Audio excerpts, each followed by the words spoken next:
Flanagan puts the first one in. 3-point game with 51.9 seconds remaining. There's the substitution. Washington Wera on the floor. Flanagan, one more to shoot. Crowd is virtually silent. I feel bad talking while he's setting up for the shot. I feel like we're at a golf match right now. Flanagan's second on the way, and good. Free throw shooting is there for the Titans. They trail by 2 with 50 seconds remaining in the second overtime from Kolf. We'll see how it plays out. Whitewater's Negri on the left wing. Davis swings to Bird. Down low, it's a steal from Corey Whitwer. Down the floor, Schrempf is open. He'll go up in traffic, no good, he's rejected. And Negri on the rebound for Whitewater. Davis back up the other end. Timeout taken by head coach Pat Miller.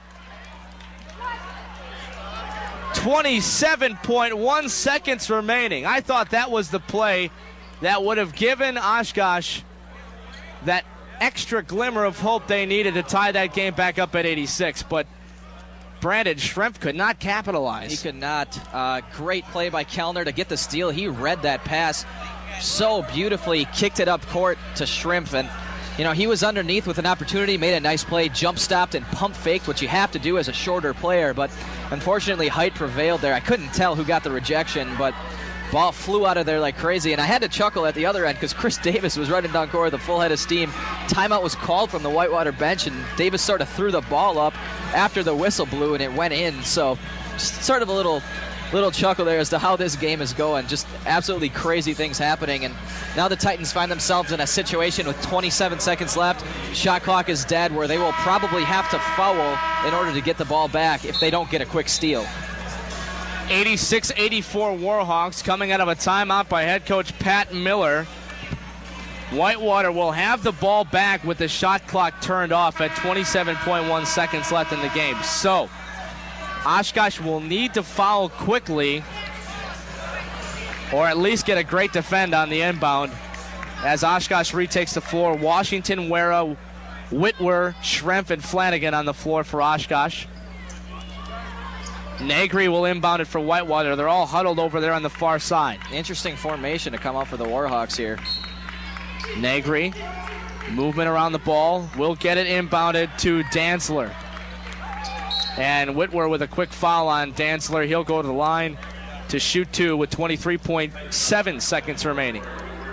Woyan and Kellner back on the floor.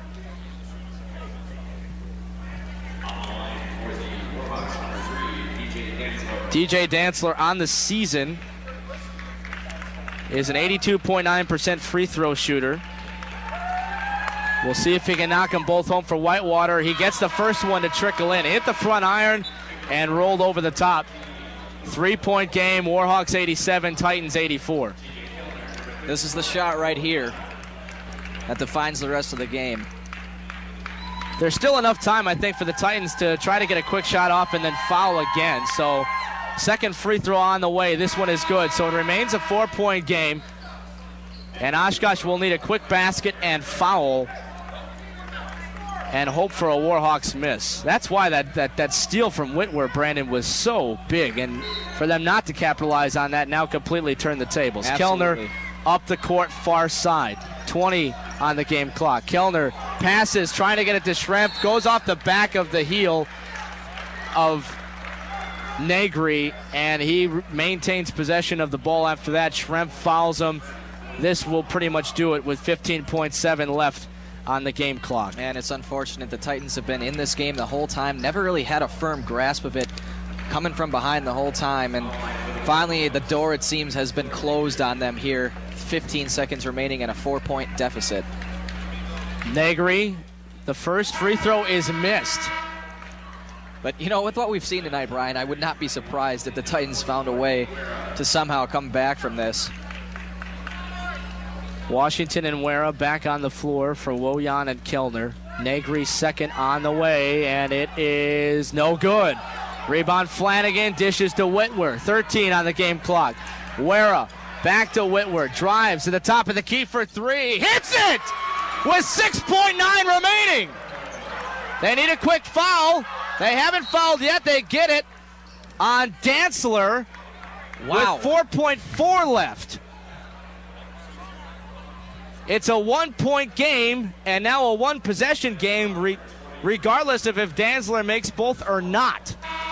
Unbelievable. Once again, that is the word of the night. Unbelievable. What clutch shots the Titans are hitting.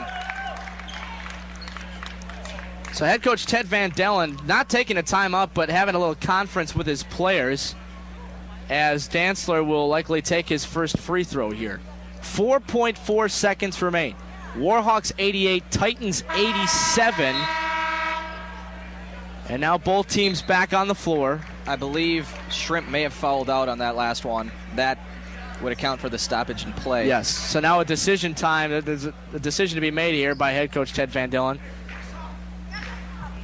It's Whitwer, Flanagan, Kellner, Woyan, and now Dylan Wirtz will check in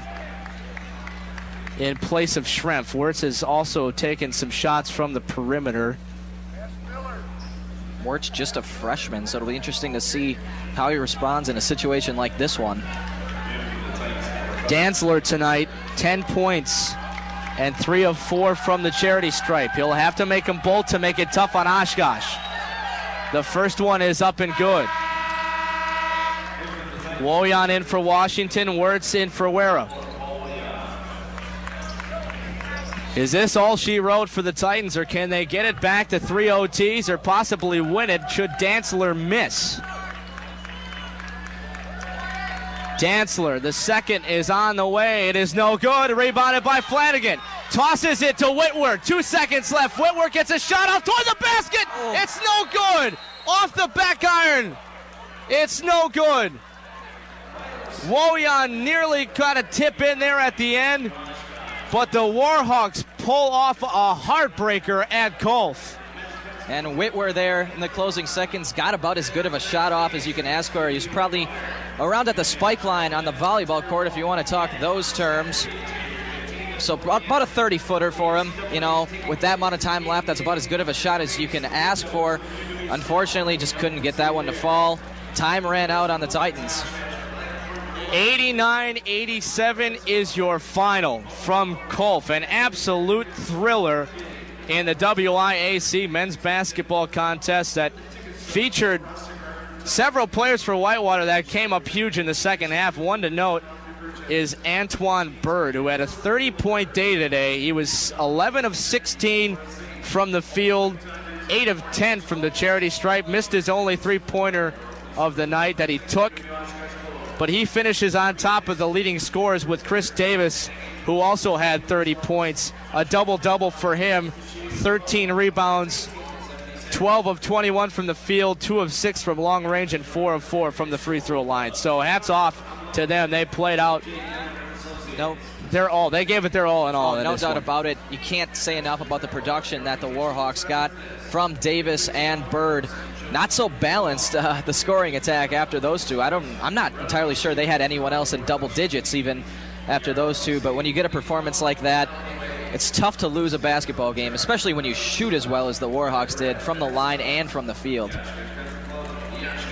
As for Oshkosh, the leading scorer tonight, John Flanagan had an excellent game, 25 points, 19 rebounds for Flanny. He's got a double-double, 10 of 19 from the floor, 5 of 5 from the free throw line. Also had 3 assists on the night.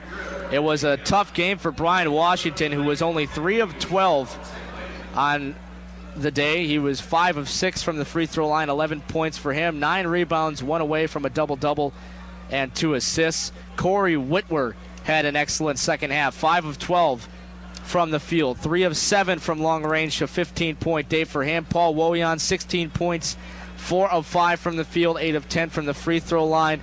Not a lot of time being played by Sam Magellan and Brian Gregory, but they did check in as well in the first half. Most of the similar formations stood there in the second overtime. Head coach Ted Van Dellen had to work with that.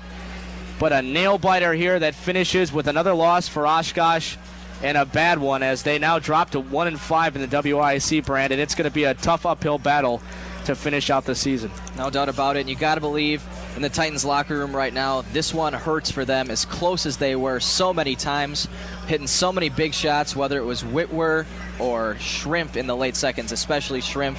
And John Flanagan, just an overall great game. You got to believe that they're hurting right now in that locker room, but Titans have to take something away from this game, whether that be just the resiliency that they showed or the play from John Flanagan or the clutch shots from Greg Shrimp. You have to take something positive away from this game, and we'll see what they can do in practice these next couple of days until their next game, which will be right here on Titan TV Saturday afternoon at 4 p.m. against UW Stout. It'll be a good contest, but an awesome one to watch tonight. Again, the final score as we wrap things up, UW Whitewater Warhawks 89, UW Oshkosh Titans 87 in 2 overtimes. They get the victory.